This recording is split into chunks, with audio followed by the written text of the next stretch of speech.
Hey everybody, it's GobletX, and welcome back to some more Magic Arena, and today I'll be playing another traditional draft of the Lord of the Rings Tales of Middle-earth. Without further ado, let's get into our Pack 1 Pick 1. We've got some really weak uncommons. I wouldn't recommend taking any of these cards highly. Bill Ferny and Mirror of Galadriel at least have their roles on occasion, very rarely, but Rising of the Day I'd basically try not to play ever. Nothing great common-wise except for one incredible card, which is Claim the Precious, a 3-mana sorcery to destroy a creature and have the ring tempt you. Very, very powerful mechanic where the more cards you have to make the ring tempt you, the more powerful the mechanic gets, because the more you can level up the ring to make your ring bearer stronger and stronger and have more abilities to move that around. So I really like taking super powerful ring tempting cards early, and I'm going to roll with Claim the Precious. It's also in the strongest color in the format. The other card in contention is Legolas Master Archer, which is probably moderately stronger than Claim the Precious. Legolas makes you want to draft a bunch of removal spells and combat tricks and stuff to get Legolas really working. So Legolas is a little bit more restrictive. You got to draft some cards to work with him, and Legolas is in a far inferior color to black. I'd much rather start in black. And I just love having the ring tempt me, so definitely a biased pick there. You can absolutely take the Legolas there and try to move into green, but I'm definitely taking the Claim the Precious. For Pack 2, nothing incredible yet again. Easterling Vanguard's a very solid 2-drop, and Oath of the Grey Host can be pretty good, particularly in the black-white archetype. But I'm not a super massive fan of it in every black deck, really just the black-white where it shines. Easterling Vanguard is the card that I'll play in basically every black deck. So I think I'd rather scoop that up. 2-mana 2-1, when it dies, amass that Orc Army, get a 1-1 on board, or make your army a little bigger. We'll scoop that up. I'm not going to try to play Tom Bombadil in this format ever. I have cast a lot of big, dirtily 3+ color legends in this format, off of Great Halls and Inherited Envelopes and stuff. But I'm never going to cast a Tom Bombadil. I'm sorry about that. I'm never going to go quite that far. So you have to draft a bunch of sagas around Tom Bombadil and stuff, and it's just almost impossible. For Pack 1 Pick 3, we actually have a pretty interesting pick here, because there's 3 really good cards, 2 that are in contention. Uruk-hai Berserker keeps us on black, gives us another Ring Tempts Us card. The other card that I might take here is War of the Last Alliance. This card is deceptively good. There's tons of legends in the format, so it's like 4 mana, draw 2, and then give your whole board double strike and have the ring tempt you. It's just a lot for just one card. So we could take that decent signal for white to move towards black-white here, or I can just be super boring, super basic, super standard and take the Uruk-hai Berserker and just make sure I'm locked into black, and no matter what, I'm going to get past plenty of black cards because nobody on the left is going to get anything from me, so I'm just going to take Uruk-hai Berserker. The third really strong card out of that pack is the Rally at the Hornburg there, the 2-mana, make 2 1/1s with haste. That card's great in pretty much every red deck. Red-blue spells, red-black aggro, red-white humans, it's fantastic. So that was the other best card, but I'm just going to keep taking black cards, because if we keep getting premium stuff in one color, that's a really easy way to play out the draft. Or we take a Torment of Gollum now, stick to mainly one color, that way we're cutting as much of it out as this pack as possible, so that maybe potential players aren't getting into that color, so we can get more cards in it later. And if we stick to just one color here, then if we open any powerful rare in any color, we can move on to that and choose our next color in our second pack. So a lot of benefits to sticking to one color when there's really strong stuff in your main color. Now, if we started seeing some mediocre black, I'd obviously just hop onto another color, but none of these cards are mediocre. All of them are fantastic, except Vanguard. That's probably the weakest of the cards, but Vanguard was in a very weak pack in general. So pick 5 now, we have to take something off color, but I don't really like any of these cards. Dreadful As the Storm's an okay combat trick when you have a lot of ring tempting. Oliphant for the land cycling is good, being a flexible card. Cycling it earlier, casting it late. Lost to Legend is okay removal, but double white is a little bit of a hard sell. We'd have to get pretty heavy into white for that. Spearmaster's fine, Glorfindel's fine. It's just a bunch of fine stuff. I don't think it matters too much what we take. Everything's pretty equally likely to get in. I guess I'm going to be weird just because I really like having the ring tempt us. I'm going to take Dreadful As the Storm. If we manage to get to blue-black with a lot of ring tempt cards, the card can be pretty good. Pick 6 again. Pretty weak overall. Could take an envelope in case we need to splash. Quarrel's End is a fine card in red-black, but not super exciting. Definitely a lot better options to get in that archetype. Treason's just not very good in blue-black. This is really just a blue-red-gold card once you have Gandalf sanctions to return. I'll just take an envelope here. There's a Fiery Inscription, which is also a blue-red-gold card. I don't think we can really be a black-red spells deck, but I could try. It'd be interesting. We've got a Torment of Golem. That's a spell and a creature all in one, but I'm already 2 creatures deep, Vanguard and Uruk-hai Berserker. I don't think I'm going to try to be red-black spells. Pelargir Survivor is still a fantastic card, and it's pretty great in the blue-black archetype. The blue-black archetype is also, like, it can be blue-black spells. It can be blue-black spells or blue-black Amass. It's nowhere near as restrictive as the blue-red archetype, where you have a bunch of inscriptions and sanctions and stuff, so you really only want, like, 4 creatures in there. In blue-black, you're a lot more free to play a decent amount of creatures, because you can just focus on the Amass stuff, and your payoffs aren't as important to have a million instants and sorceries in your deck. In blue-red, you need a ton of instants and sorceries in your graveyard when you cast Gandalf's Sanction, or you need a ton of them to cast off of Fiery Sanctions and stuff. Might take Surrounded by Orcs here. It's Surrounded by Orcs or Dreadful as the Storm. Yeah, I'll take my first Surrounded. Anyways, what I was saying is that the blue-red payoffs like Sanction and Inscription require you to have a million instants and sorceries, but the blue-black payoffs are just like the Mouth of Sauron, which is already good. Even if you had like 0 instants and sorceries in your deck, you could just mill your opponent and then amass equal to number of instants and sorceries in their graveyard. So, again, that's a card that gets better if you have more instants and sorceries in your deck, but you don't necessarily need more of them. Probably better to take Improvised Club or Oliphant, hedging our bets towards potentially red, but I do like the just 4 or 5 copies of Surrounded by Orcs deck. Not something you can pull out super often, because it's not a playable spell unless you have like 5 or 6 copies, but it's hilarious if you can get it to work. So I'm going to try 2 copies of Surrounded by Orcs. Knife Wound, I guess. Probably just take the Mana Dork. Untapper thing there. Okay, Voracious Fellbeast, nice and easy. Premium bomb uncommon at the top end of your curve. 4/4 flyer, your opponent sacks a creature and you get a food. Huge way to stabilize and try to flip the game in your favor. Love it a lot. Crebain is also spectacular. Muster is phenomenal. Troll of Khazad-dûm's great. Any of these wheeling would be fantastic, but the Black Breath is a card I do like running in my blue-black spells decks, my blue-black control decks. Especially in best of 3 draft, so even if there are 3 drafters at the table outside of me, which is very possible in this format, we might get a Black Breath back because there's so many other good black cards for them to take. And the pack's really strong in general, so if somebody's drafting like red-black, if some of the black drafters at this table are drafting red-black, 4A is probably going to get taken over these black cards. And if they're drafting blue-black, maybe Glorious Gale or Deceive gets taken over a Muster or a Troll. So we might get back one of the premium cards. We'll at least get back the Black Breath, pretty much guaranteed, because there's just so much good stuff there. Okay, I don't think I'm deep enough into blue to pass up on an Éomer, because this card's ridiculous. 5 mana, 5/4 haste. When it attacks, if you control a creature with the greatest power among creatures on the battlefield, you create a 1/1 human soldier creature token. So, huge hasty attacker that leaves blockers up every time it attacks. It's wonderful. I'm going to take Éomer. I'd love to wheel Surrounded by Orcs, but I don't imagine anyone's going to take this except for me. And we might even just play Éomer off the Inherited Envelope. It's not fantastic, but maybe we'll get some great Halls of the Citadel as well for fixing later. Could play out well. I'm going to take Éomer. Phenomenal card. Okay. Nothing great here. Isolation is fine. The Ungol Patrol, the Gore Bag, these are fine.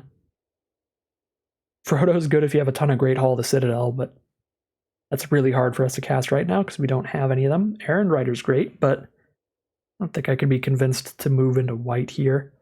Probably just take a 2 mana 2/2 legend in black. Filler 2-drop creature, it ups our legend count for anything that cares about that, which is nice. Not a super spicy pick here, but it's fine. Another Easterling Vanguard's great. Sam's Desperate Rescue is another card that's a great addition to most decks. We could play Treason with the Surrounded by Orcs. Maybe we could end up doing that. That'd be pretty cool. Definitely still going to take the Ring Sight. Or the Ring Sight, the Easterling Vanguard for now. I saw a Ring Sight, I had to mention it. Card is not good unless you have like a bomb in your deck, which we do not. And Watcher in the Water is also not good because it starts with 9 stun counters. So you have to draw 9 cards during your opponent's turn. Well, no, because it removes a stun counter during your turn as well. But when you draw a card during an opponent's turn, you get to remove another stun counter from it and make a tentacle, I guess. But that's a lot of hoops to jump through. I'm on Kingfisher, Black Breath here. Black Breath should wheel. I'll take the Kingfisher. Alright, Lash of the Balrog, gotta get some good removal in here. Goldberry's interesting. I've played against a lot of Goldberries. I've never played her myself, but I've never been that scared of her. She's pretty dang slow, but she's like a potential card draw engine where you move a counter from your army onto Goldberry and then you move it back, and you do that back and forth. But that ends up being draw 1 card every 2 turns. So it's really slow. I'd rather just take a Lash and have great removal. Another Envelope for our Aomer seems fine. If we want to do that, we do get a Black Breath here. This is pick 8, so this isn't even the one that wheeled. If that one wheeled, which it probably will. I think I'll take it anyway, though, because the other Black Breath was in a pack where we're trying to wheel other good black cards if we're lucky, because there were so many of them, and we did. We got a Mortar Muster or Deceive. I think I'd take the Muster, but Deceive is also a great card that I'm a huge fan of. Alright, I'm just going to rare draft some uncommons. So I'll take an Isolation. We could run it. Alright, we have 20 out of 40 cards in our deck. Just need a few more playables here. And I think somebody took the Surrounded by Orcs. I think one of those packs is where the Surrounded by Orcs was. So we don't get to do the thing? That's so sad. If you want to see the Surrounded by Orcs mill thing happen, check out my early access draft where I was playing blue-black. That's where we really did it. It's super, super fun, but also it's not really viable unless you get every copy of Surrounded by Orcs in the draft pod. So if somebody else is also doing it, you're not quite going to get there. The idea behind it is if you have 4 or 5 copies in your deck with a couple of the ways to put it back on top, then turn 4 and onward, your game plan is just keep casting Surrounded by Orcs, and your opponent goes, especially if you played a Crebain beforehand or something where you mass 2, it's like, all right, boom, I have a 5/5, you mill 5, I have an 8/8, you mill 8, I have an 11/11, you mill 11. You only have to cast like a couple copies in a row because they stack up if your army doesn't die. All right, we get double Black Breath for the sideboard, so that's going to be really sweet in certain matchups. And we open up one of the biggest bomb rares in the entire format, Orcish Bowmasters. Very unassuming, does not look like a bomb rare. But the upfront value is already incredible for draft. Getting 2 1/1s at instant speed and shooting something for 1, that would already be a premium card and a very solid rare. But also, if your opponent draws extra cards, you do it again. You shoot something for 1 and amass 1 again. So if they have a level 2 Ring Bearer on the board, making them draw a card, discard a card every turn, boom, you're getting tons of extra value from this. If they're a blue deck at all, some of the best stuff that blue does in this format is draw a bunch of cards. They try to cast their draw 3 or their scry 2, draw 2, and Bowmasters just completely destroys them. Card is fantastic, and we will take it here. Another Surrounded by Orcs, but I think I'm cutting the first 2 at this rate. We could try to splash in a King off our double Envelope, but I don't think this is that good. It's kind of like a 4-mana 3/3 flyer with Shroud, which is good, but not super splashable. I'd rather take the big bounce spell, the Horses of the Bruinen, which is fantastic in the format because there are so many big tokens, particularly Orc Armies. So you can bounce their 4 or 5 mana creature to make them replay it next turn and kill their Orc Army all with 1 card while also scrying and having the Ring Tempt You. Card is phenomenal. Speaking of cards that are phenomenal, there's a Bath Song. Draw 4, discard 2, then shuffle a bunch of stuff back, get some mana. Super happy to pick that one up. And not getting much playables this pack, unfortunately. Our colors are pretty contested just because of the power level of the colors in general. Draft pods are naturally going to have a lot of people drafting these colors because they're going to see strong cards because there are so many strong cards in the colors. I'll take another Isolation, I suppose. Worst case scenario for the sideboard. We're not aggressive enough to want Grand on attacks. only. Very happy to play a Haunt of the Dead Marshes. Ambush is also great, but I really like the Scry and the Graveyard Recursion of the Haunt of the Dead Marshes to keep scrying, keep chumping. Just a very good card. If I can avoid this Aomer Splash, I think I will at this point, because I still don't think we're looking good and aggressive. We might have to do it though, because I want to cut the double surrounded, so we just cut double surrounded, put an envelope, Aomer. That'll up our ring tempting count as well, which is probably solid. This is probably what the deck looks like right now. We need to find like one more playable. Be a little hesitant to play Grand, as I said before, but we could do it. Alright, I'd rather grab a rescue here. I could splash in a smite. I do have a claim and a lash. I have Bowmasters. Double Black Breath on the side. I think I'd rather just have a Desperate Rescue. We have 12 actual creatures. That's fine for Desperate Rescue. Another Bill Fernie. Grab an Isolation. Lots of isolations in the sideboard. That is for sure. I'd like to cut Bill Fernie as well as the next weakest card left in the deck. Well, there's a third surrounded by orcs, but I'll just grab my first. I'll go patrol. Alright, we got a bunch of good black. I kind of feel like we were supposed to be black-red instead of black-blue in the end. We didn't get a lot of good red pack 1, as far as I remember, as far as I saw, but near the end of pack 2 and definitely throughout pack 3, we were getting much better stuff in red than blue. So not a huge fan of how this draft went. I think we're not in the correct color pair for our seat. I think because of how pack 1 went, we definitely should be in black here.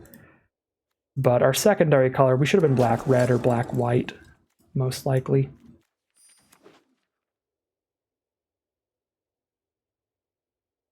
Because in blue, we really just have Bath Song, Horses They're Brewing In, and Pelargear Survivor as our like premium cards. Could have gotten more good red stuff with that Smite going late, so bit of a rough draft. Bit of a rough draft today. But the card quality in black is incredibly high in this deck. So even with kind of a weaker blue half of the deck, it still looks like a pretty strong deck.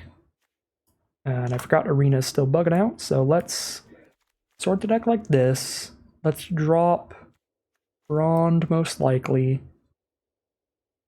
Really not a big fan of Bill Fernie either. We could cut those two and call it a deck. I think those are the weakest cards in the deck. Still got a solid curve. I don't love this Aortha the Healing House either. But we got to play a little bit of filler in here. Our colors were definitely contested. Okay. I think that's fine. Cut those two, call it a deck there. Still looks like a pretty strong deck overall. Gotta get my card style off of Orcish Bowmasters. This deck can definitely do things. If I had to guess though, probably a 2-1. Don't know if this can make it to 3-0 today, but I suppose we'll find out soon. Alright, here we've got to look at the final deck list for today. This is going to be a blue-black deck. It's kind of just mid-range stuff, splashing an Aomer in, so not the most synergistic or defined deck that we've drafted so far. Mainly just a bunch of great black cards that we scooped up during pack 1, like Uruk-hai Berserker, a couple Easterling Vanguards, Claim the Precious, and Torment of Golem. Then, I think our secondary color was supposed to be red in this draft pod. We ended up with some pretty mediocre blue cards.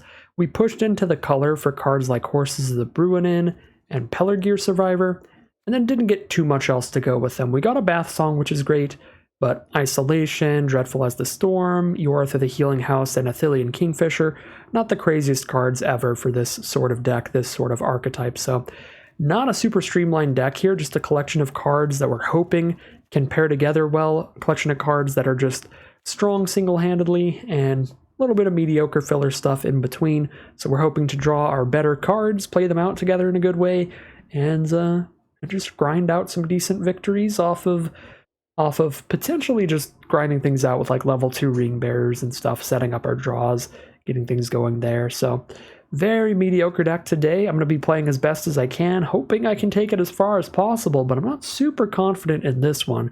We'll see if I can turn that around, though, as we head into the gameplay and see how it does. Here we are on the play for game 1. Pretty good hand, thanks to the envelope, primarily. We've got Bowmasters, which is probably the best card in our deck, and Aomer, which is probably the second best card in our deck, and we can play the Aomer on turn 4. Thanks to the envelope, so this could be pretty dang good. Can I get greedy with the Bowmasters or just slam that thing down? I think I just slam that thing down. Worst case scenario. Oh my god, Sam's Desperate Rescue is a good draw. I was going to say the worst case scenario here is that it draws a removal spell from our opponent. And then it's kind of like a 2-for-1 because we pulled a removal spell out, shot them for 1, and got a 1-1. So we still have a 1-1 if they kill it. And if they don't kill it, then they can't set up any draw, any card draw well here. So Gorebag into Trebuchet is pretty great. It's going to let them hit for 4 a turn. But I'm just going to jam out an Aomer next turn and probably try to outrace them. We've got the huge combat trick and the Desperate Rescue coming up. So we can Desperate Rescue Aomer back after they kill it. We can combat trick quite well. Definitely don't send into Bowmasters, it just dies to Trebuchet. Almost punted the Bowmasters straight into the grave, but I guess it wouldn't be horrible since we pick it up, replay it, get the ETB effect. But I'd much rather pick something up after they have to spend removal on it or trade off into it or something. Ooh. If I'm pretty lucky here and I find a Lash of the Balrog or Claim the Precious to get rid of this Gothmog, we should still have some incredible Aomer attacks, but if I don't, then Gothmog is going to be an issue. I think we do go for the double block here. You know what I could do? I could double block with Bowmasters, revive it with Desperate Rescue, and shoot their Death Toucher. Yeah, would I rather get a new 1-1 or make this a 2-2? I think I'd rather get just another 1-1, so let's do this. Rescue the Bowmasters and shoot the Death Toucher, and then we get another Aomer attack in. Well, I drew into Claim the Precious, so that's awkward. Now I think it's better to claim, because if I do shoot this, then they can still double block Aomer, and then I'd have to have Dreadful up as well. Do I have the mana to play Bowmaster and Dreadful? I do. But I wouldn't kill both of their blockers. Okay. Well, I mean, that was a pretty good draw for me, because that would have been awkward. I didn't super think it through, but Bowmasters in the grave is good. So claim Gothmog. Start drawing, discarding with Aomer.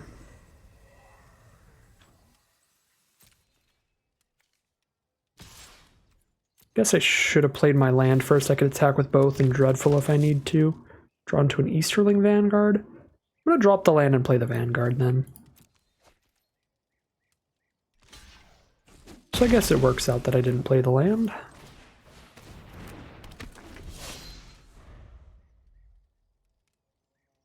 Okay. Yeah, they were going to have 4 power and 7 toughness to block Aomer if I did rescue and kill the 1-1. Okay, Torment doesn't matter too much. Both of these cards are incredible.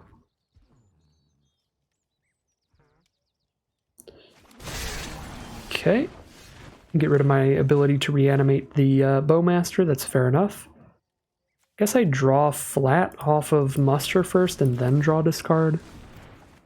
I find my own Torment. I need another mana for that, but that's fine. Slamming with everybody, discard whatever I draw into, keep the Torment Dreadful where I need it.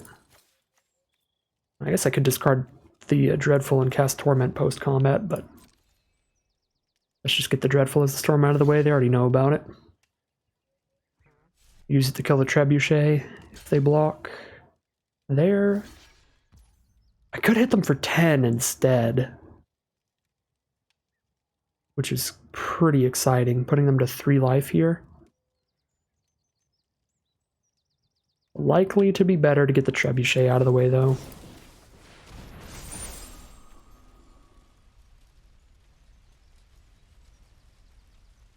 Aomer is already the biggest target for removal that we have by a lot.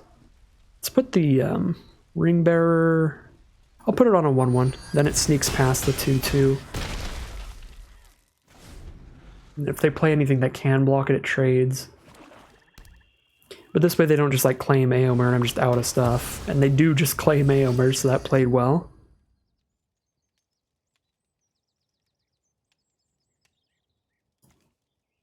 So black-green, but just a bunch of high-quality black cards mainly.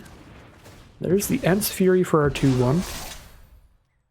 If I have the Ring Tempt Us one more time, they're just dead. I don't think I have 1 mana ways for the Ring Tempt Us though, so I don't think I Bath Song. We just Torment, they have to chump the army now. What does this do? Ring Tempts You. It's nothing. Okay, so discard Smeagol. Oh, that's a great draw. Discard a Graveyard Recursion card. Okay, they're just going to scoop them up. Alright, so they're green-black, mainly a bunch of very high-quality black cards, and then green looks like mainly for this removal spell and a Smeagol. Mortar Trebuchet plus Shortcut to Mushrooms is pretty scary. They get a +1/+1 counter during their end step where something died, so they always have a boulder dying every turn with Trebuchet.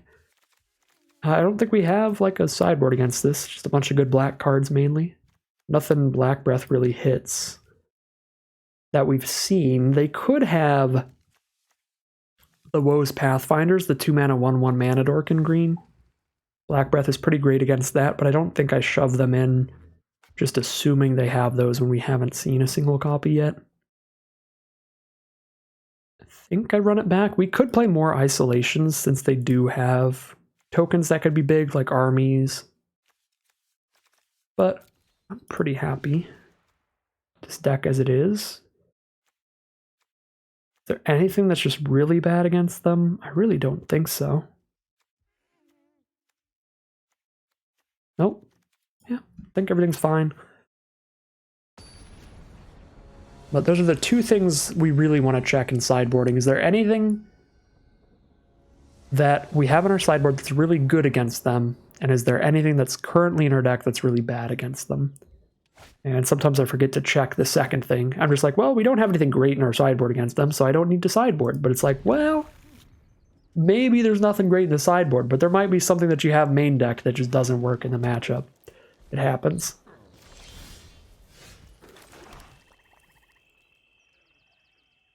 Another pretty ridiculous hand. We've got that Bowmasters again. I'm going to Mortar Muster before I play the Bowmasters unless they start off with the 2-mana 1/1.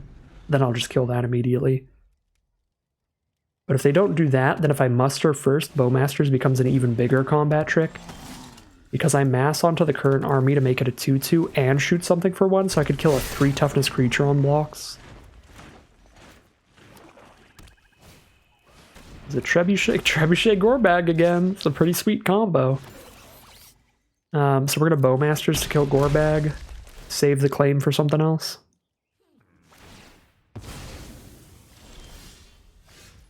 Yep.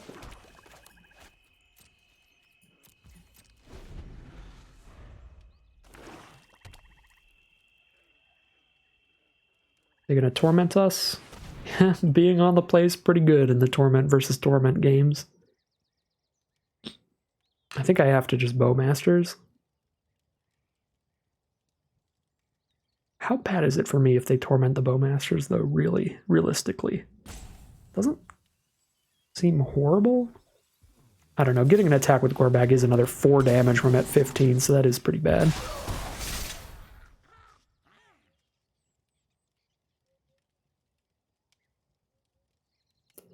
I would be the most disappointed if they got rid of Torment of Golem, because that's my play for next turn. It would make sense if they ripped out the Fell Beast, so that's definitely a viable target for them. I don't think they will, though. I think all in all I would prefer they got rid of the Fell Beast. They get rid of the Claim the Precious. So they have like a sweet creature coming up they want to defend? Wait, I'm really confused by that. Because I have a Torment for whatever creature that I might be able to claim. And the Torment also trades into their current Orc Army. So Black Breath, a Generous Ent, and a Smeagol. Ent, they need 2 more mana for. Smeagol they can already cast, and once they do cast Ent, I have Isolation. Okay. So they get to Black Breath our Bowmasters, which is fine. Lets them get 2 damage in this turn. No, lets them get 4 damage in. Because I can't block with my army. Unless they post combat. Now they don't. I just kill the army. Okay. Pretty happy with no Black Breath there. They're just going to hold on to it. Very interesting. Well, maybe they'll use it to kill a ring-bearing Bowmaster.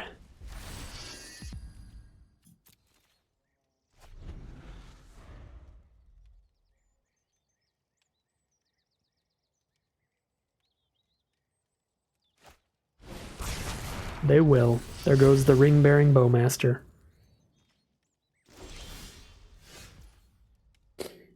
If I wait till they cast the Ent, I could Isolation the Trebuchet and then Fell Beast, which is super spicy. Super spicy. But the other way around gets me hitting them faster. Since I drew into Vanguard, I'm going to get a little greedy here. Probably wrong, but since I drew into Vanguard, I'm going to play Vanguard and then try to Isolation Trebuchet when they cast the Ent. Which leaves them with only Fell Beast. Oh, wow. Gothmog's incredible off the top. That just blanks our Fell Beast now. I mean, because I have Isolation, it doesn't blank it, but that's really frustrating. Because if they just hit land off the top for Ent, that play would have been so good, and it's so much more statistically likely when like 50% of their deck is lands and there's one Gothmog, probably.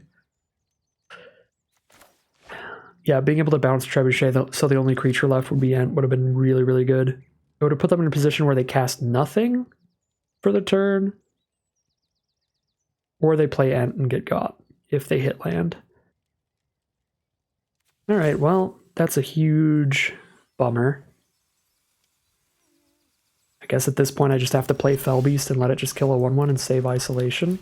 That's so annoying. Because I feel like that was generally a pretty good line. But they just drew exactly what punishes it.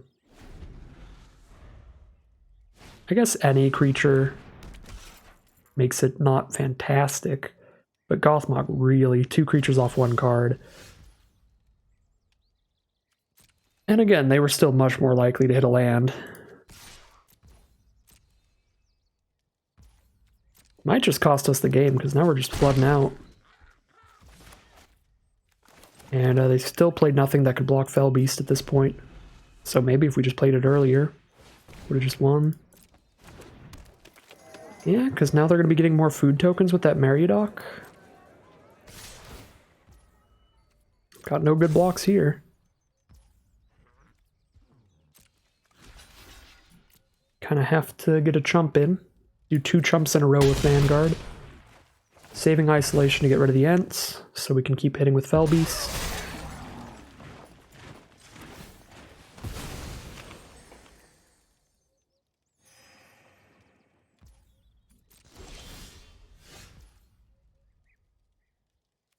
Pelagir Survivor basically does nothing.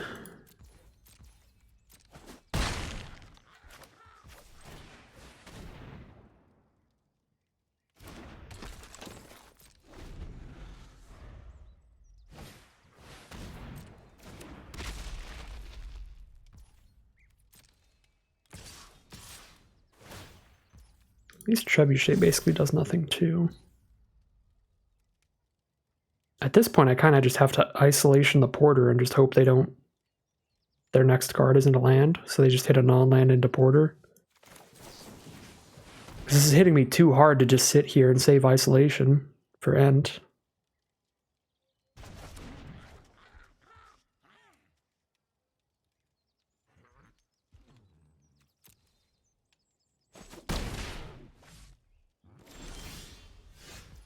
That is a very good draw. That is super important.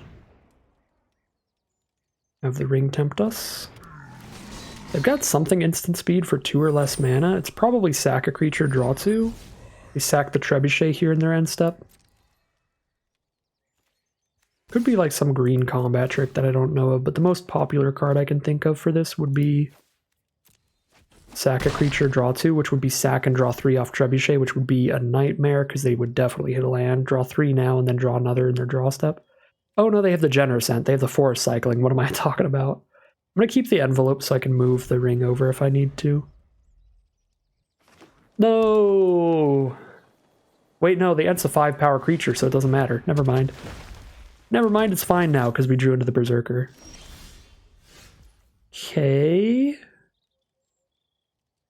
If I can draw another card to make the Ring tempt us, then I can kill them in one swing after this. Draw some more mana. Oh my god. But they have a food to eat, so I need to make a level 4 ring to kill them. In one swing.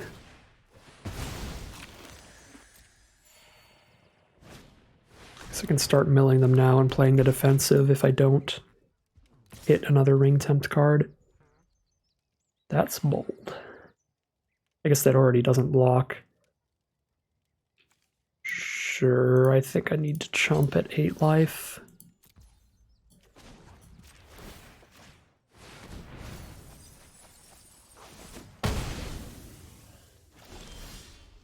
Okay, that does not have the Ring Tempt me. Do I have any instants that have the Ring Tempt me? I have one. Dreadful as the Storm. I guess I cast the envelope in case I top deck Dreadful as the Storm.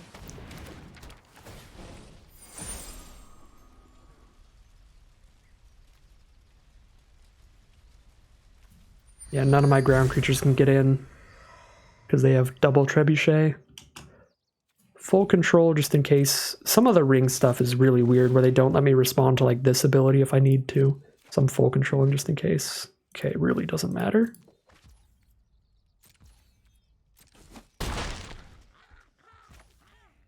Okay. I still need to find another way for the ring to tempt us to kill them, because now they can attack with Meriadoc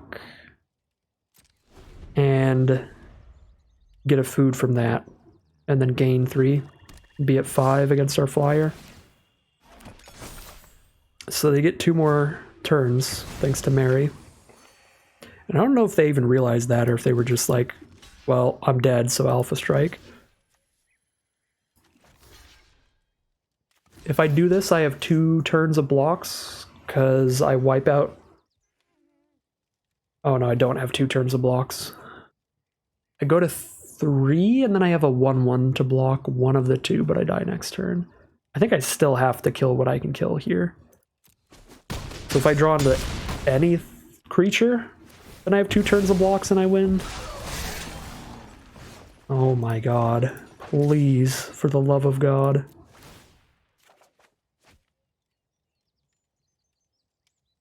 Okay, I guess we lose then.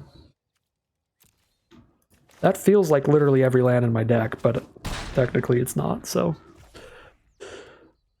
it is what it is. Alright, so I guess... That's so rough. If I just played Felbeast a turn earlier, we would have won.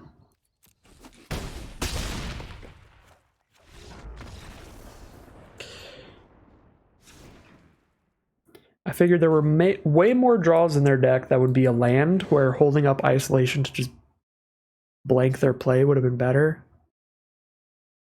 Then there were like creatures in their deck, but then they just drew like 4 creatures in a row instead of the land.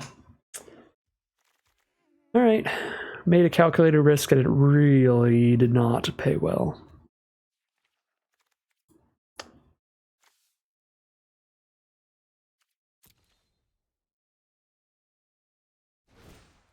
That was super disappointing. I think this matchup's really winnable.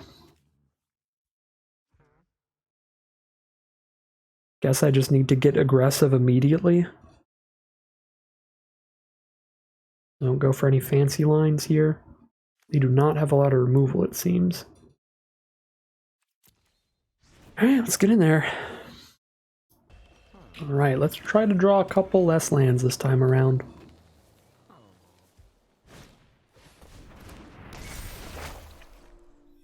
Long List of the Ents. Doesn't really do anything. They're going to get a +1/+1 counter on a couple creatures here.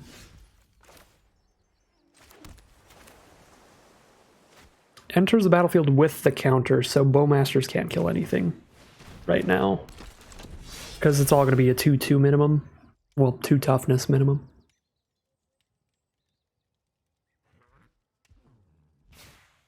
Scout. So we'll play a Scout this turn. Yep, Lothlorien Lookout. Drop the Kingfisher to start chipping away in the sky. Get that clock started.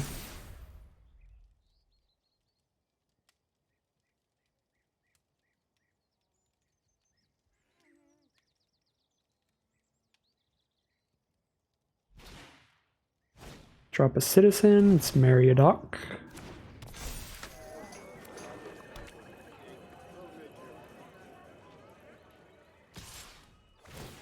That is a really good curve with the long list.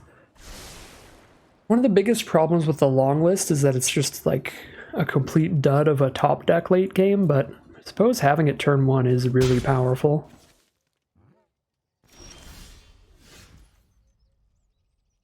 Bowmaster still doesn't really do anything, so let's draw 2, discard 1.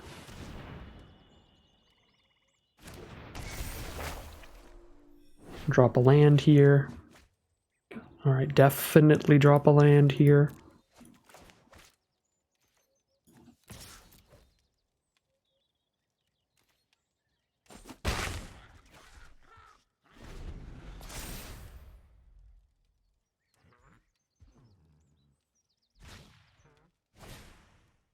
There's the Smeagol.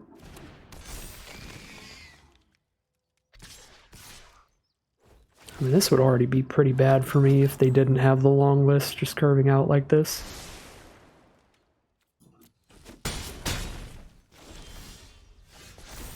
Hey, Omer, I don't have the envelope out yet. Discard a land again.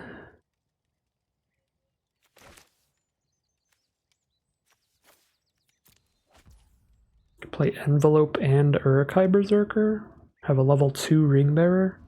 I gotta be blocking right now, though. Play Envelope Bowmasters. Next turn I get a couple extra mana, which is sweet. I guess I could play Berserker plus Bowmasters, and because of the couple extra mana, I can dump that into the Envelope and still play Aomer next turn. Since I can't play it this turn anyway.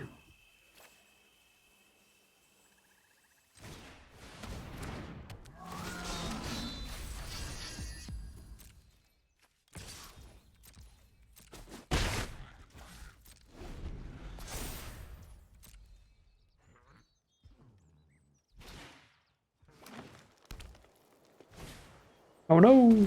The 2/5 wall has arrived. Many partings.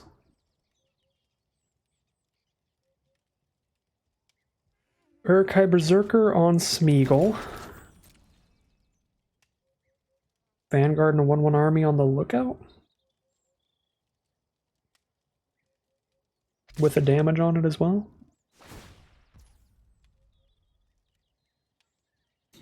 Would I rather put Vanguard and an army on the lookout, or Berserker and shoot it for 1?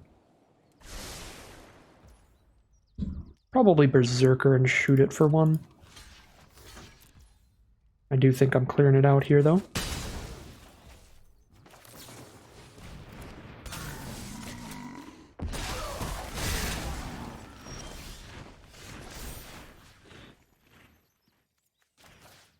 Shuffle a Berserker back in. Make it slightly less lands in our deck, because we need that. Here's Inherited Envelope. Can draw and discard a card off the Kingfisher. Trade Aomer into... I guess the Aomer trade's not going to be great here, but we should still do it. Clear out the Meriadoc. That's a good draw. Mongol Patrol. Oh, that's way better for us. If they double blocked with Mary and Mordor Trebuchet, I could only kill one of those two. And those are smaller than the Smeagol. They found a red source, so they're finding a splash here.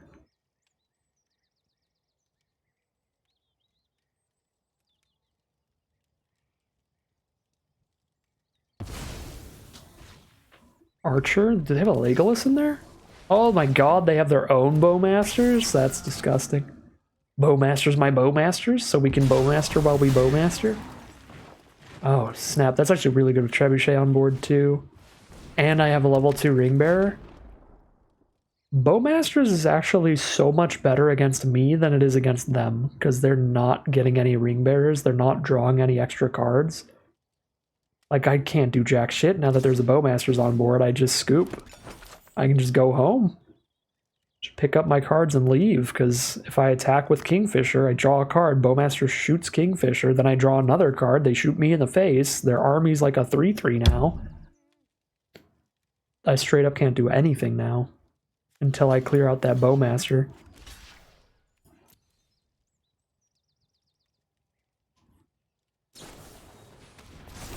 And of course, their last card in hand is a combat trick.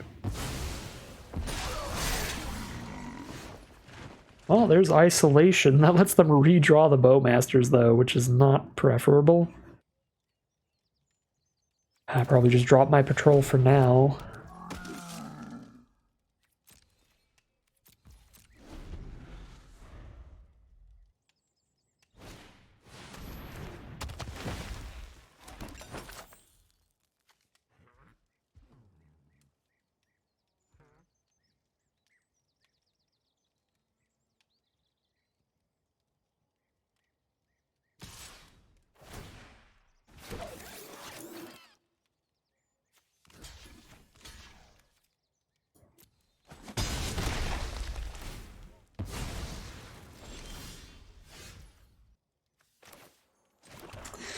Play this land so I have the 7 mana for Isolation.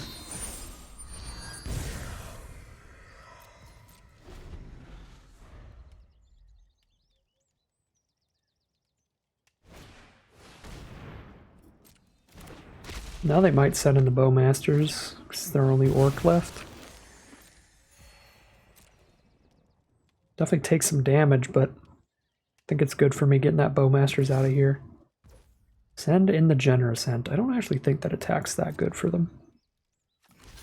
They kill my 4/5, I kill their 5/7 reach.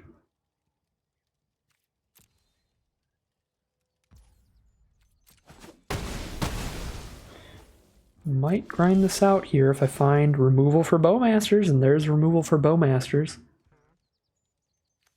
Do that, still have great blocks. Until they hit 7 mana with Pathfinder.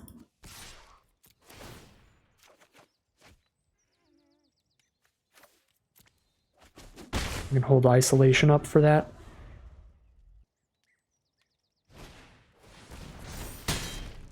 Alright, it's a pretty good draw. Especially the one time I don't have Isolation mana up. Oh no. I need to get another Ring Bearer to get out of any flood here.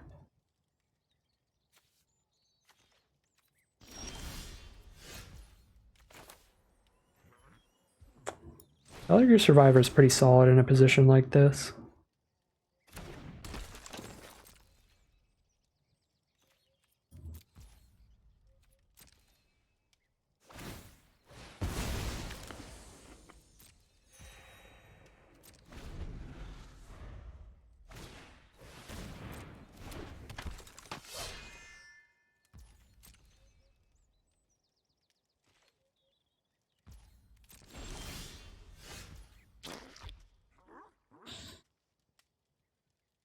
I don't really want to do this claim. But if I do it and I make Survivor the Ring Bearer, I do get attacking, which is pretty important. I just don't have claim anymore, which is rough.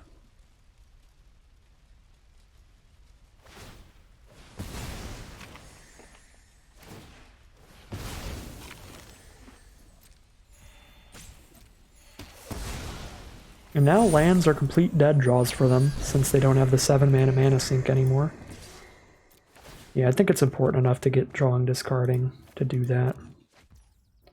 Now I have an envelope to move the ring over again once my survivor dies, which is fantastic.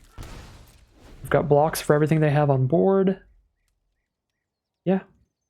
We just need them to catch up to our lands here. Draw land, and we should be good. And first draw is a land. Vanguard does die into turning into an Orc Army, so that is scary. Vanguard's a pretty bad draw for them, so I'm just going to put it back into their deck and let them redraw it.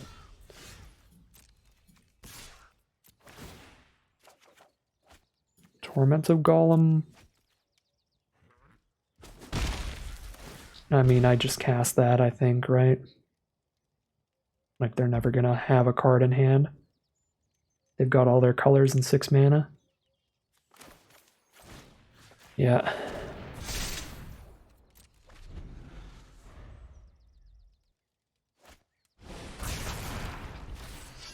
Black Breath my 1/1. Ring Bearing Mary. Get 1 attack in, sure.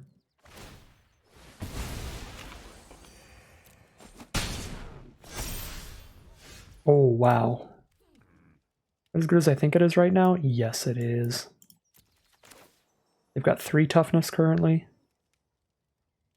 Ring Tempting me again doesn't do much. I think I still pick up Aomer, though. Pick up Bowmasters. No, I think I do this.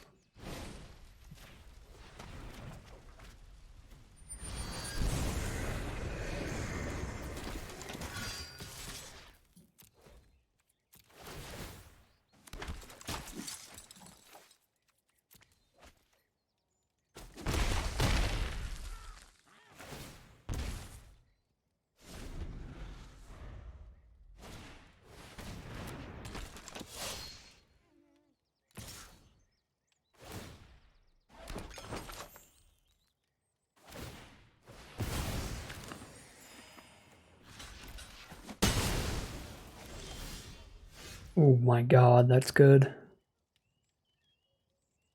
So their plan now is to get an Orc Army and attack me with it twice, but I just kill it the first time they attack me with it. So I take 4 from these and then I'm still alive.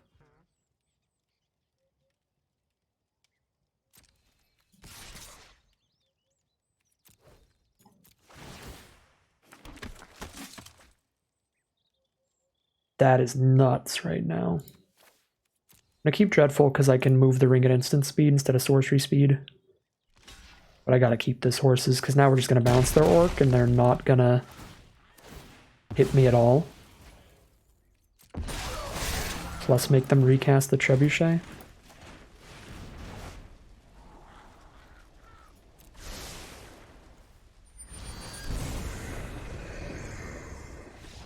And they scoop them up. Long, drawn-out game 3 there, but it is going to be a victory in round 1. 2-1 for us.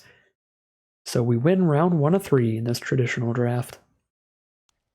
Here we are on the play for round 2 with a very reasonable hand. We've got an Easterling Vanguard, and if we hit any lands, we've got Uruk-hai Berserker to follow it up.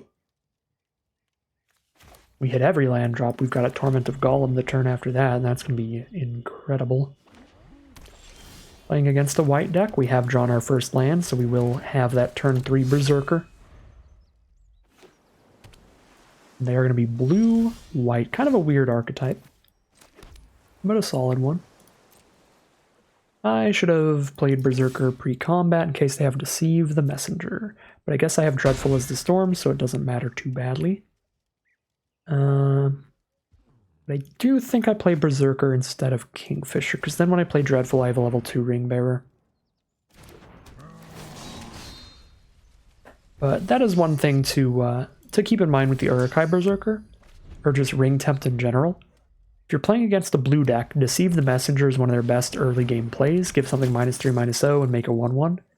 And if they make your Ring Bearer have 0 or less power, they just can't block it at all, so they can't kill it with the 1/1 that they make from Deceive. So you can play around Deceive by pre-combating your Ring Tempt, which I think is worth it, generally, against a blue. Did not hit the Torment of Golem mana.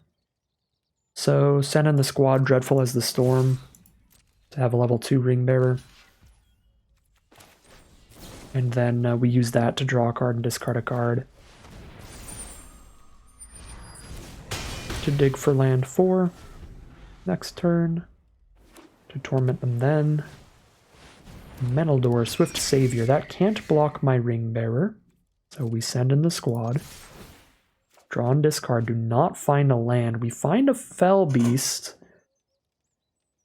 If I play an Inherited Envelope here, I'm at 4 out of 6 mana for that. I think I drop Isolation or Kingfisher here and play the Envelope. I'm going to keep the Claim the Precious for sure as interaction.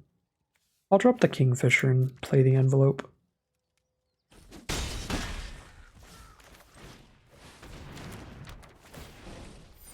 Now I can claim the Precious next turn and have a level 4 Ring Bearer, or I can Torment of Golem.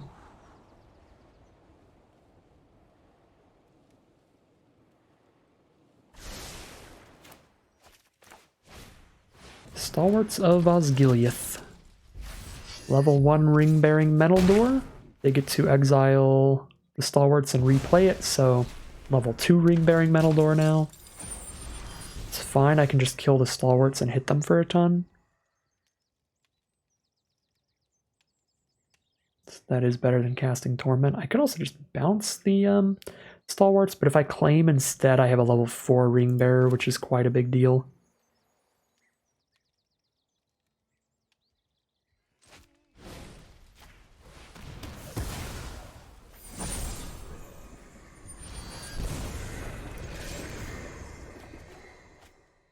There's a land, play Pelargir Survivor, 1 mana off from Fellbeast. We drop Torment here and just have cards that immediately affect the board, I think.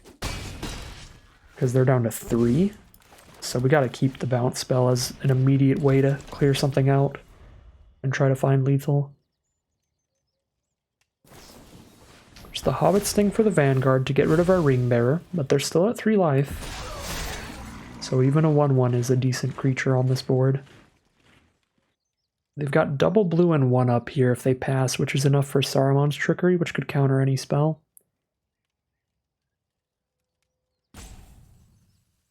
If they pass with all this mana up, I'm just going to try to Isolation the Menaldor, because Isolation or Fellbeast would be lethal. Okay, and if they do that, then I probably Fellbeast, because they're going to have 2 blockers because Menaldor untaps itself. It's not a Ring Bearer anymore, so they lose a little bit of value there, but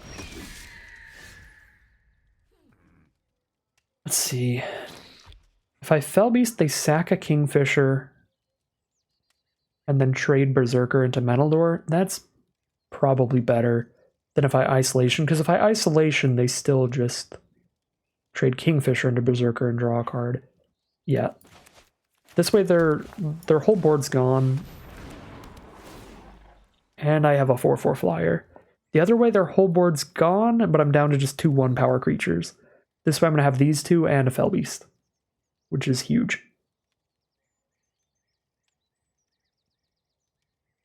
So yeah, they have to sack 1 and trade the other into Berserker. It doesn't really matter which way they do it.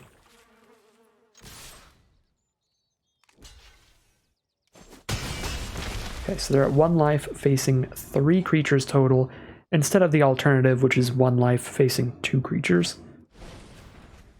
So there's Birthday Escape, digging for some outs, and they do not find one, so they're going to scoop them up. So they are a blue-white draw 2 deck. That archetype has a good amount of flyers and Ring Tempting, so that they can get to the level 2 Ring Bearer and get extra counters on cards like Stalwarts. Their deck seems pretty solid, very well built. But I think our matchup is fine. I think we're just running it back. We saw 1 card we can kill with a Black Breath, that's it. Doesn't feel like enough to throw them in.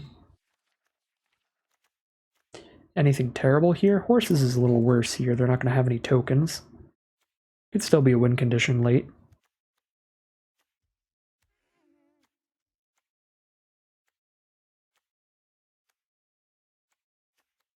I don't think anything's terrible here, though.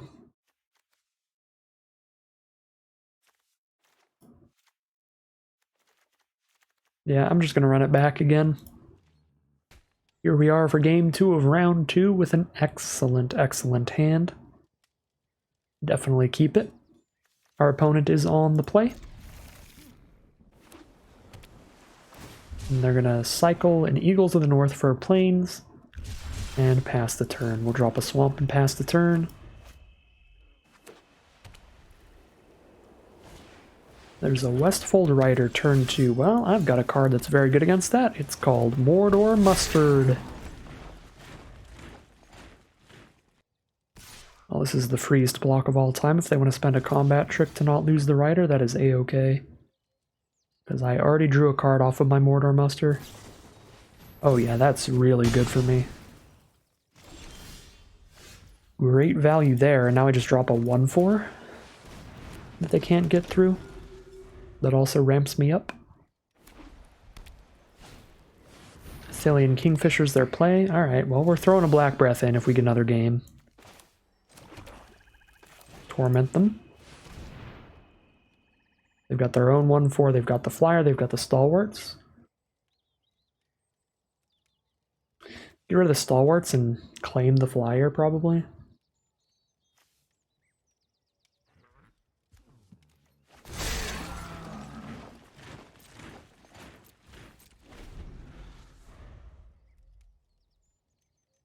The Sheriff doesn't do anything till they have a token, so I'm not worried about that. Could have gotten rid of the Mana Dork so that if they don't draw into lands, they're doing nothing, but it's a little greedy, because if I get rid of the Mana Dork and they top deck a land, that's a pretty terrible choice.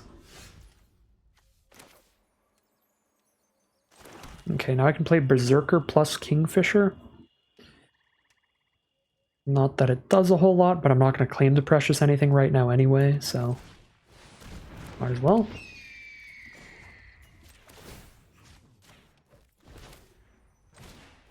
If I make my Kingfisher a Ring Bearer, it's just going to trade into theirs. I don't think it matters where I put it until it's level 2 anyway, so I'll just put it on Berserker.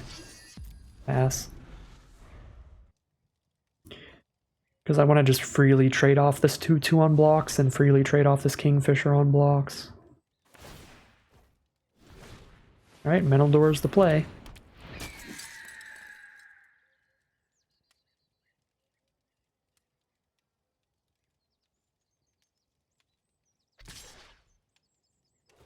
Kingfisher combat, let's go. Drawn to an Easterling Vanguard. Okay. I do like having 1-power Ring Bearers. I think I'm moving my ring onto Yorith. And the only creature they have that can block is their Aorith. And they just bounce off each other while I keep drawing, discarding. That seems valuable.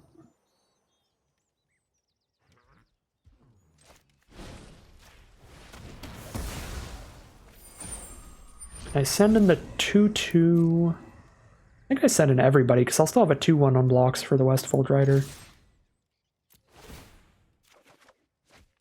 Envelope? Well, it's better than a land. I have a lot more black cards than blue cards. Discard the island. Cool. I think Vanguard is better than Gorbag right now. And I'll keep the other land in the hand to discard.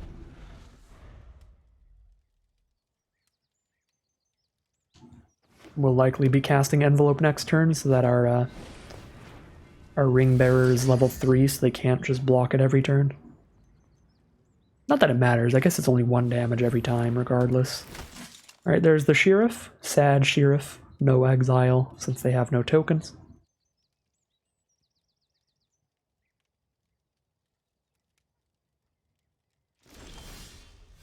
Another land. Super ready to discard that. Let's play the Envelope pre-combat, as I said. So they cannot just chump.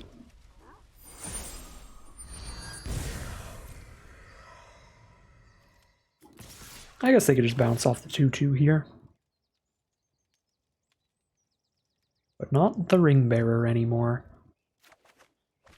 Another Vanguard, not bad. Not bad at all.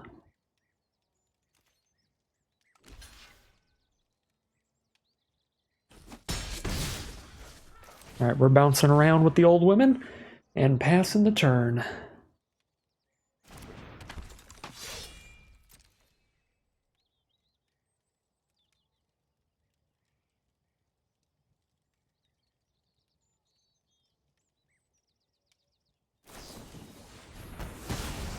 Hobbits sting my tutu, fair enough. Consider the army stung.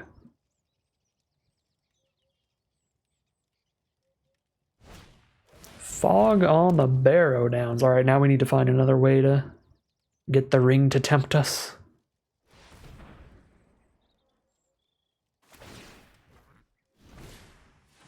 Elrond, so now they're scrying a little bit.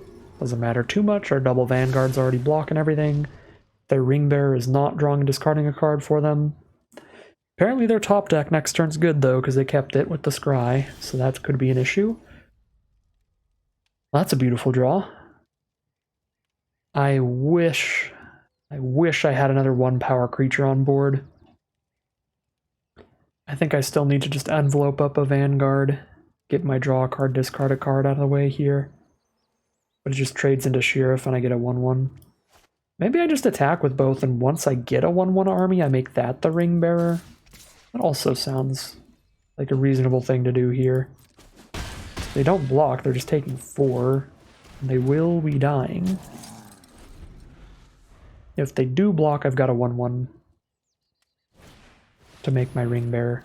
Okay, Captain of Umbar's not that good, that's fine. Definitely is good. Since I get to draw and discard, but not crazy. Not as scary as what I was thinking of when they played the Elrond and kept a card on top.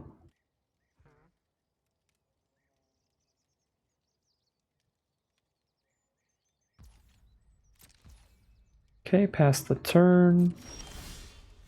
Another land. Cool, cool, cool. Cool, cool, cool. Make one of these level 4 Ring Bearer, it just trades into the Sheriff still.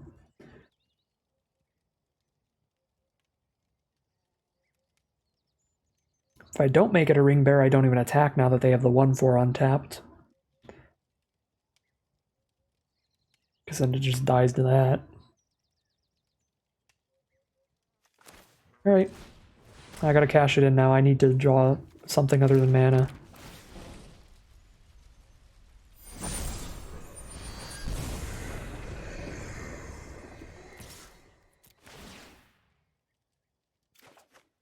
Oh my god, that is something so much better than mana. The Bath Song off the top. Good old draw 4, discard 2. You love to see it. Absolutely love it. And we get to shuffle all our best cards back in after this to make sure we draw well from that point on. Make our non-land to land ratio significantly better for us. That's a double blue spell. I'll keep a 3rd island in the hand for now. That is a fantastic draw as well, because we get to make our 1/1 a Ring Bearer now, which is very good on the board. I guess their old lady can still trade into it, but we can bounce that back to their hand to get 2 attacks off of it at least. Attack in with it once while she's in their hand, and then trade into her the turn after this. Alright. Another draw 2, discard 1. Ooh, Fell Beast? Now I kind of want to just play a Fell Beast.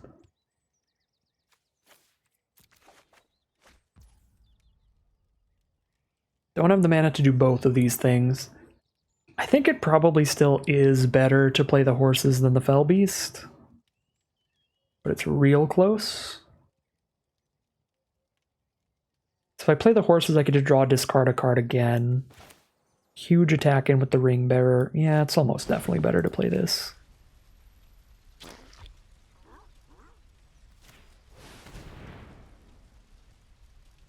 Send in the horses.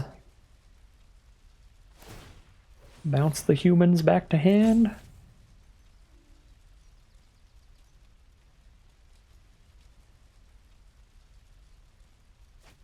Discard a Fog on the Barrow Down, so their last card is definitely good.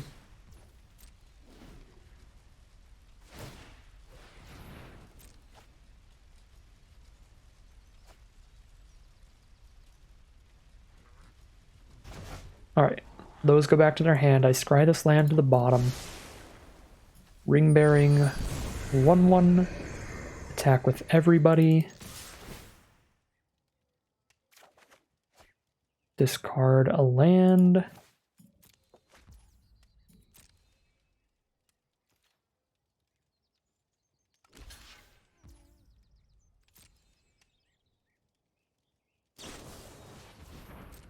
Oh, their last card is just escape to save one creature?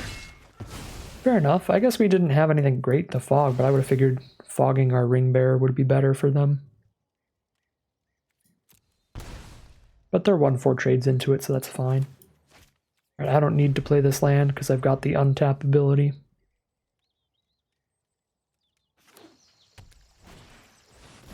Untap a swamp, or I guess it doesn't matter what land I untap. Untap a land and reanimate the haunt.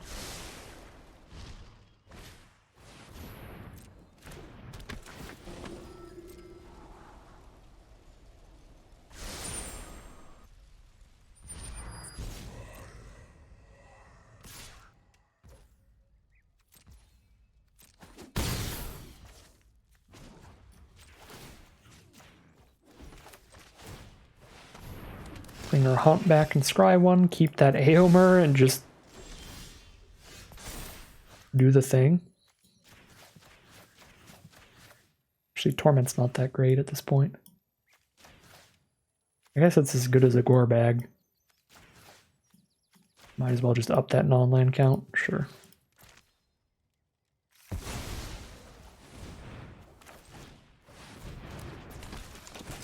Two, three, four. Oh my god, I have the mana to Fell Beast here too.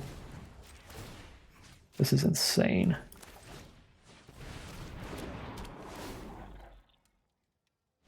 Alright, yeah, they are going to scoop them up. That was a nuts turn. Really, really brutal stuff there. And that is going to mean we are 2-0. That is a victory in our first 2 rounds of this traditional draft. So already feels like a solid recovery from a pretty weak draft overall. Don't think I drafted the best I could. Don't think I'm in the right color pair, but we still got a positive win rate here, at least 2 wins. But I'll still be doing the best I can to compete for those massive prizes that we could get in a victory in the 3rd round. Without further ado, let's head into the final battle.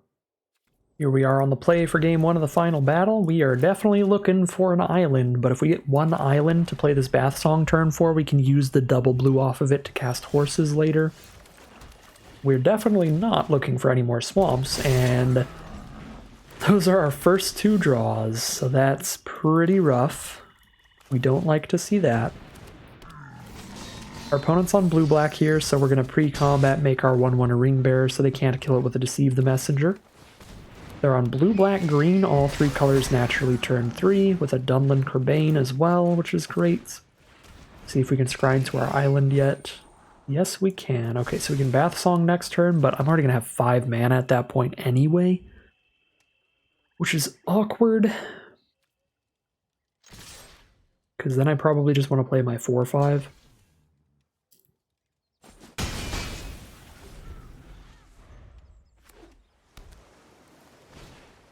Torment of Golem. That's pretty rough. If we just hit the island on time, which was kind of reasonable to expect with the extra card draw, then we definitely could have Bath Song before they ripped it with Torment, but they chose to rip the Ungle Patrol. So I guess we're fine. Never mind. I was preempting them deciding to get rid of the Bath Song, but then they didn't. They were like, nah, you're good. We'll just get rid of the 4/5, which is pretty cool with me. Pretty chill. I should have poked for one with the Orc Army. I don't think I'm double blocking theirs. That seems like a bad idea.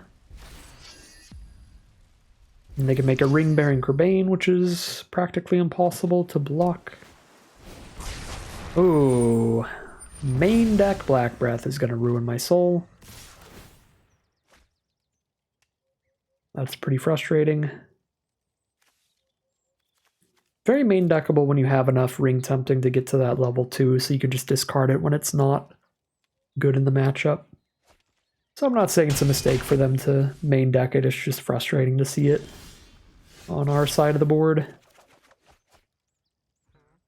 Oh, we're really not doing anything right now, are we? Nothing good to isolation? Nothing good to lash? I guess I'm just discarding a swamp and playing a survivor. Need to find one of our red sources for Aomer. They have a Stern Scolding? Maybe a Land Cycler? Something for 1 mana. Land Cycler, Troll of Khazad-dûm.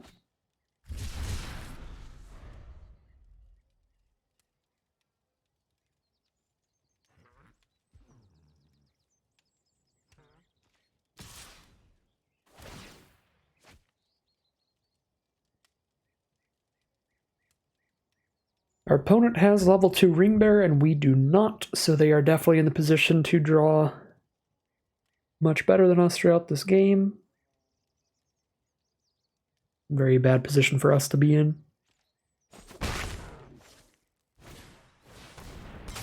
And they've got the Rise of the Witch King combo with the Land Cyclers. That is gonna be devastating. Get the Patrol, the Berserker, the Muster back in. Keep the Haunt in there. I don't think Survivor's a good top deck either. Just gonna tap out to kill. I guess I don't have to tap out, since I have double blue here.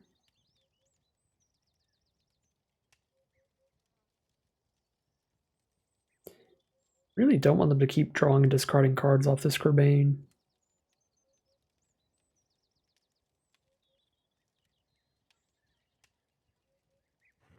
But I don't think it's great to isolation it, because then when they redraw it, they get some stuff out. I guess it's much worse later, though.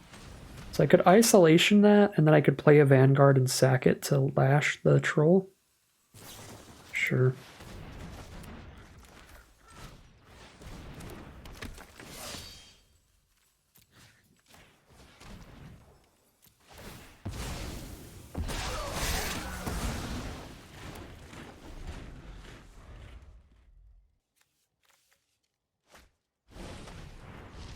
Oh, Lord.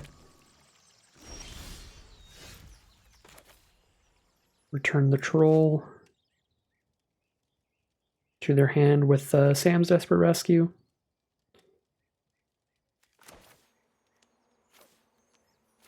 Guess we'll just horses it next turn. They know about the horses, but what are they going to do? Not play the troll? I guess they could play the Kerbane instead. They'll just horses that. Alright, there's the troll.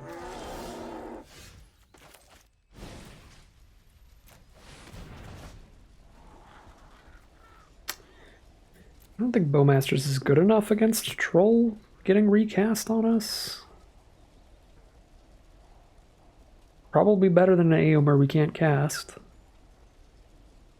So maybe I keep it, play an island, and hold up the mana for troll. Keep ring bearing to draw and discard. This is awkward though. I don't like want to discard Aomer, but I feel like it's solid to do so here. So they replay the troll. I hit them for 2, draw a card, and discard a card again. I guess I hit them for 3 because Bowmasters makes the army a 3. No, it makes it a 2, unless they draw another card. Oh, they're just gonna swamp cycle. Do they have another Rise? They live in the dream over here. Play Kerbane. Maybe they just want to play around all the bounce spells. Yeah. Just get a wide board state instead. Okay. Well, Bowmasters is solid here. We get to kill the Kerbane and trade into the army. Should probably draw a card, discard a card first. Should I scry before I do that? I think I'm going to scry before I do that.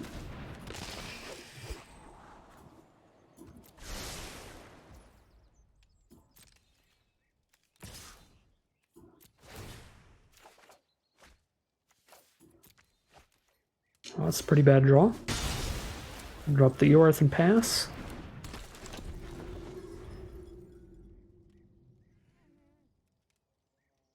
Put a stop in my upkeep in case they play another Rise of the Witch King and I just sack the Haunt and reanimate it during my upkeep. Lash the Balrog, my orcish bow thingy. Ooh, Uruk, High Berserker. Talk about a draw. Level 3 ring-bearing Yorith is going to be great. I said just mill one if I attack with her right now. But I do hit them for one, which is cool. Alright, let's just have that set up for the future. Since I didn't have an extra card, I guess it's not that great immediately, but it's good next turn.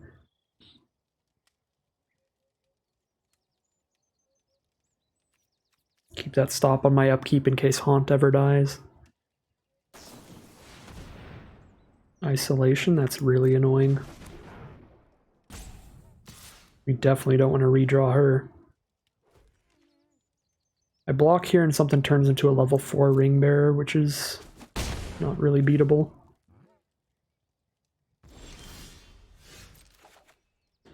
And it is a land off the top. So Golem just decks us now. Because I can't block Golem or I'm going to die. And I can't not block Golem or I'm going to die. But I'm going to extra die if I do block a Golem. Because a level 4 ring bearer hits me for like 4 a turn and they draw and discard a card.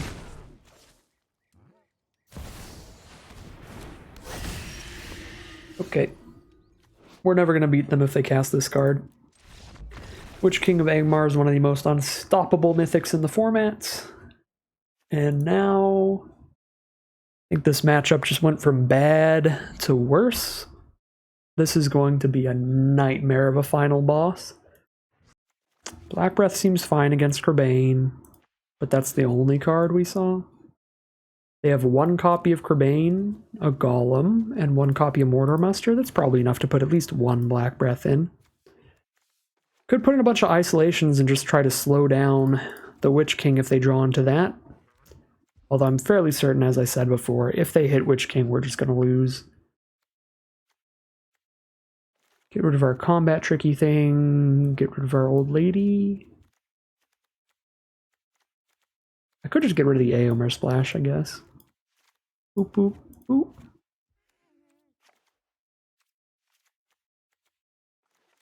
That might be reasonable. Drop the Aomer Splash for Black Breath double isolation.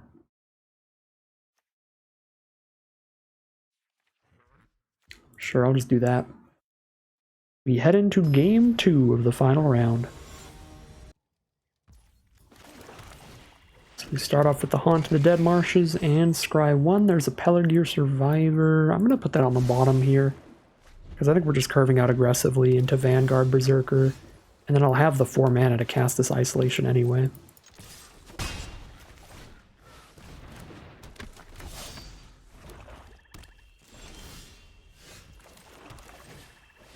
Berserker onto the Easterling Vanguard.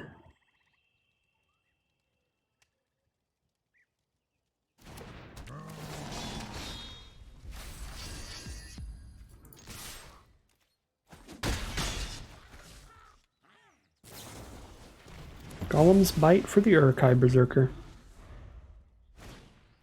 There's a Haunt of the Dead Marshes to scry 1. Scry to the top. Play a land. Don't really want to claim the Precious or Isolation a Haunt, but I definitely could. If I had a level 2 Ring Bearer, I probably would. With a level 1, we just send in.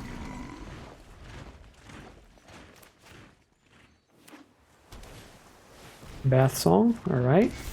Pretty good here, they're not under a lot of pressure, so they can set up to get some pretty good cards.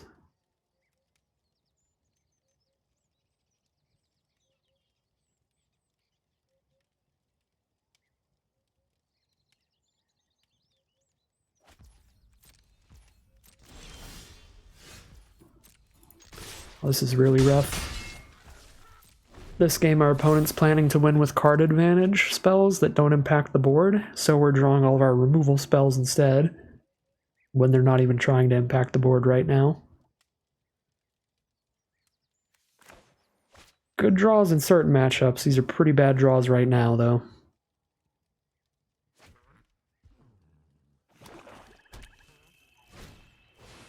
Dunlin Crebain. Card's kind of just obnoxiously good against us because almost all our removal is 1-for-1. And our one that isn't puts it back in their hand to just recast and get the army again. That thing's actually just kind of nuts. Our deck is very weak to Dunlin Crebains.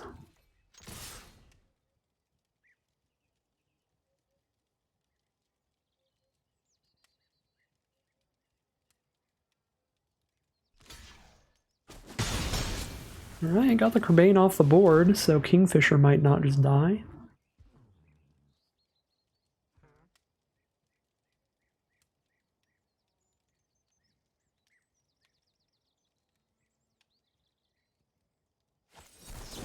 Kingfisher does just die to a glorious gale.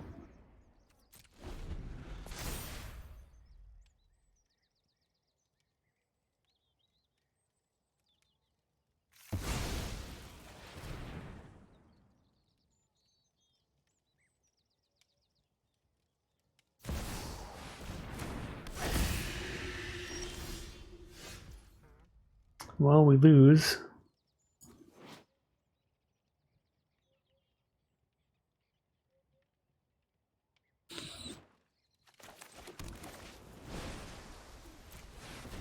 They have 3 more cards in hand, so if I claim, they just discard a card. If I lash, they just discard a card.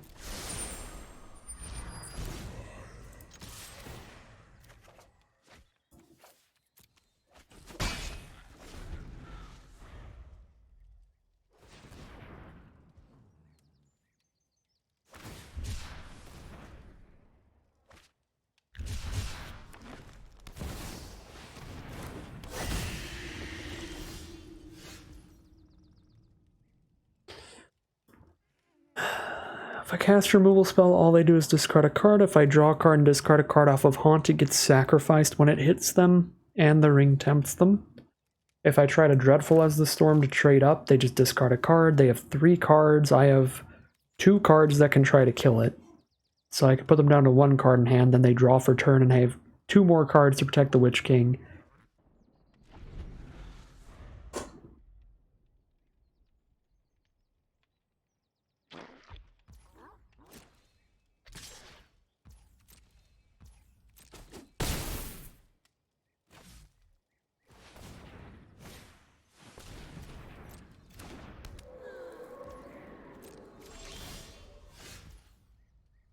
Torment to rip one of the cards out's reasonable here, but then they just draw for turn and have 3 again.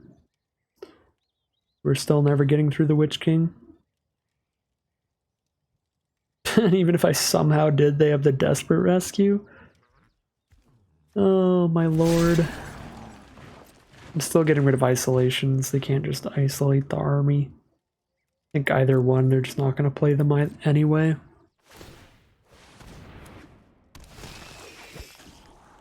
Well, game 1 we probably would have lost even if they didn't play a Witch King of Angmar. They probably could have finished us off with something else. I mean, this game we had so much action against like anything else still. So just getting Witch Kinged twice in a row is a pretty disappointing way to end it. Okay, I'm just gonna, well, I mean, they're at 1 card in hand here. I can kill the Witch King, but now the Ent's just gonna kill me. I can't kill the Witch King, I don't have triple black. Wow. I can cast 1 of these this turn, make them discard having 0 in hand, and then they top deck for turn, and it doesn't matter what they draw into, they'll have the card. To save Witch King next turn, yeah, I'm just gonna leave, I'm so over it. Witch King is a very not fun Magic card, and I will tell Wizards that with their survey. Alright. Overall, fantastic run for the quality of that deck. I think most of what went wrong today was during the draft process. I definitely didn't play perfectly. I basically never do, but I don't think we were going to change the outcome of that final round. That was just Witch King going to completely eat our soul and rip us apart, no matter what. So, kind of a bummer way to end it, just losing to Bomb Mythic Witch King. But overall, the record is still about what I would expect out of this deck. Getting a 2-1, I think, is reasonable. I wouldn't have been surprised to see a 1-2. Just some things that did not go great here. I don't think this is a great deck for an Aomer Splash. We were just so light on powerful on-color cards. We kind of had to up our card quality. And I think the Aomer Splash definitely did cost us. A lot of those games we were flooding out a bit, and that was because we have to run double envelope in here. I definitely didn't want to just like cut lands for those. We don't have much in here that would be better than just more lands. So card quality is definitely pretty low here, mainly because I think I chose my second color pretty incorrectly. I think I got an early Horses That Brew in, and I just stuck to that, but I got 3 good blue cards. I got Horses, I got Bath Song, and I got Survivor. Those were the only cards really dragging me towards blue. I think we saw a lot more strong red flying around the draft pod late, so if we had pushed into that color pair, maybe it would have worked out. Our black is certainly good enough to support half of our deck. I don't think it was a mistake at all to be drafting black with the cards that I got early here, because this collection of black cards is a great collection of black cards that would fit well with basically any other secondary color. I think we just needed to find a more open second color than blue to up that card quality quite a bit, because, again, Yorith is super filler. Isolation is super filler. Double envelope being needed to splash in the Aomer is pretty filler.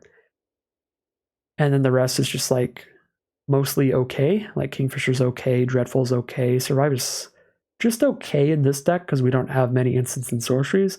So it leaves us with like 2 really good reasons to be blue, which is just Horses and Bath Song. So yeah, blue was definitely not where I was at. Still really happy with the black half, but probably should have been more open to changing secondary colors than I was, less tied to blue off of like a single Horses early in the draft. Kept my eye on other alternate second colors to find a better build of this deck that maybe would have had a better shot in round 3. That was going to be a difficult battle no matter what, because our round 3 opponent's deck was just excellent, with one of the biggest bombs in the entire format on top of an already very high quality, well-drafted deck. So it was going to be a really uphill battle even with a really good deck, but this deck I don't think stood a chance at all there. So 2-1, still a positive record, still higher than I thought it would be looking at the deck after the draft, so I will absolutely take it. But that is going to end today's video. As always, I'd like to thank my patrons and YouTube channel members for their support, as well as you for watching the video. If you're interested in seeing more videos like this, you can always like, comment, and subscribe to tell the YouTube algorithm to send you some more in your recommended feed. If you're interested in catching me live, you can check out the Twitch channel in the link in the description below. And if you'd like to support the channel directly, you can check out the Patreon link or the join button below. Other than that, as always, thank you very much for watching, and I'll see you again soon for some more Magic Arena.